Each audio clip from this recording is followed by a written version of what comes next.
स्वागत है आज की एक नई वीडियो में। दोस्तों आज की इस वीडियो में आप सभी के सामने बहादुर कहानी का बहुत ही सरल सारांश लेकर के आ चुका हूं।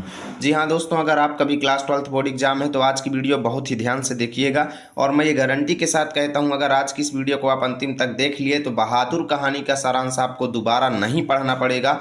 बोर्ड एग्जाम तक ये आपके दिमाग में रहेगा, ये मेरी गारंटी है।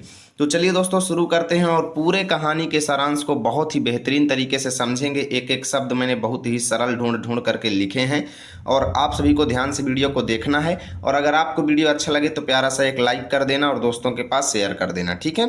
चलिए शुरू करते हैं। देखिए, आपको एग्जाम में कहानी का सारांश लिखने से पहले ऐसे ही हेडिंग डालना है, लेकिन हेडिंग आपको काले पेन से डालना है, लाल का कहीं पर भी यूज नहीं करना है, ठीक है। उसके बाद लिखेंगे, अमरकांत जी द्वारा लिखी बहादुर कहानी एक मध्यम वर्गीय परिवार में नौकर के साथ परिवारजनों द्वारा किए गए अत्यधिक कटु व्यवहार की कहानी है, ठीक है। मध्यम वर्गीय परिवार में नौकर के साथ किया गया व्यवहार, यानी परिवार वाले लोगों ने नौकर के साथ कैसा क्या व्यवहार किया, इस कहानी में अच्छे से बताया गया है, ठीक है।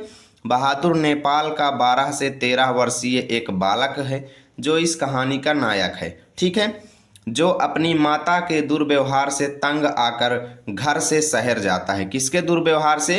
माता के, यानी बहादुर की माता उसके साथ गलत व्यवहार करती थी या पता नहीं क्या करती थी, मतलब दुर्व्यवहार करती थी, जिससे बहादुर तंग आ गया था और घर छोड़ करके शहर चला जाता है और वहां पर निर्मला के परिवार में नौकरी करने लगता है। किसके परिवार में? निर्मला के परिवार में, ठीक है।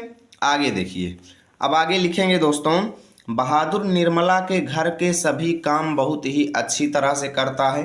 निर्मला और उसका परिवार पहले तो बहादुर से अच्छा व्यवहार करते हैं, यानी जब बहादुर शुरू में घर में नौकरी ज्वाइन किया निर्मला के, तब तो बहादुर के साथ अच्छा आचरण करते थे, अच्छे से बोलते थे, रहते थे सब लोग और अच्छे से बहादुर पूरा काम करता था घर का। लेकिन हुआ क्या, परंतु कुछ समय बाद वे उसके साथ मारपीट के साथ गाली गलौज भी करने लगे।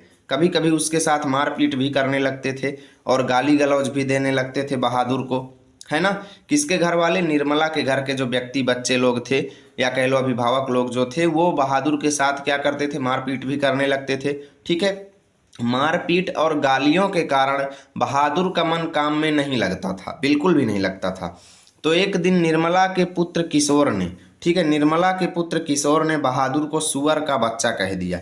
अब देखो, ये जो है कई किताबों में दिया हुआ है सुअर का बच्चा, लेकिन कई किताबों में नहीं दिया हुआ है। तो आप क्या करें, इस लाइन को ना ही लिखें तो ठीक है, ठीक है ना।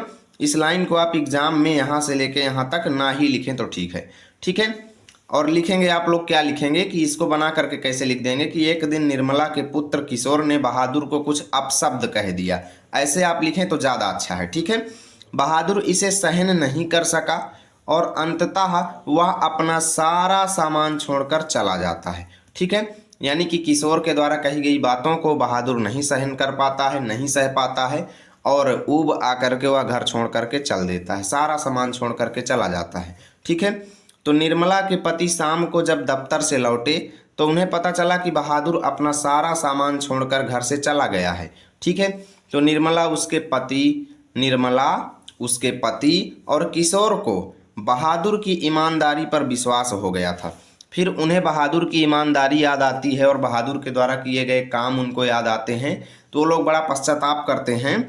और जैसे अब बहादुर घर छोड़ के चला गया था तो नौकरी का सारा काम पड़ा रहता था, कोई कर नहीं पाता था, लोगों को बड़ी परेशानी होने लगी, बड़े परेशान हो गए कि भाई नौकर तो चला गया, आप कौन करेगा, है ना। तो बहादुर की ज़रूरत को देख करके, उपयोगिता देख करके सभी अब अपना घरेलू कार्य करने से घबराते हैं तथा बहुत ज़्यादा पश्चाताप करते हैं, मतलब बहुत ज़्यादा पछताते हैं। परंतु अब पछताए होत क्या जब चिड़िया चुग गई खेत, ठीक है। बहादुर में सहनशीलता और स्वाभिमान की भावना कूट कूट करके भरी है, उसके इसी चरित्र के कारण यह कहानी हमें प्रिय है, ठीक है। अब आप लोग इसका स्क्रीनशॉट ले लीजिए। देखिए, उम्मीद करता हूँ पूरी कहानी आपके दिमाग में चली गई होगी। यदि वीडियो अच्छा लगे तो लाइक करें। और एग्जाम में कई लोग कहेंगे भैया इतना लिख देंगे तो क्या हमें फुल मार्क्स मिलेगा? जी हाँ दोस्तों, ज़रूर मिलेगा, क्योंकि आप पूरा देखेंगे तो कम से कम ये 100 से ऊपर शब्दों का ही है और इतना एग्जाम में लिखने पर आपको पूरे अंक मिलेंगे, कोई भी डाउट नहीं है। तो वीडियो अच्छा लगे तो लाइक करें और चैनल को भी सब्सक्राइब कर लें। साथ ही सभी कहानियों को मैंने कंप्लीट किया है, चैनल पे जा करके देख लीजिए।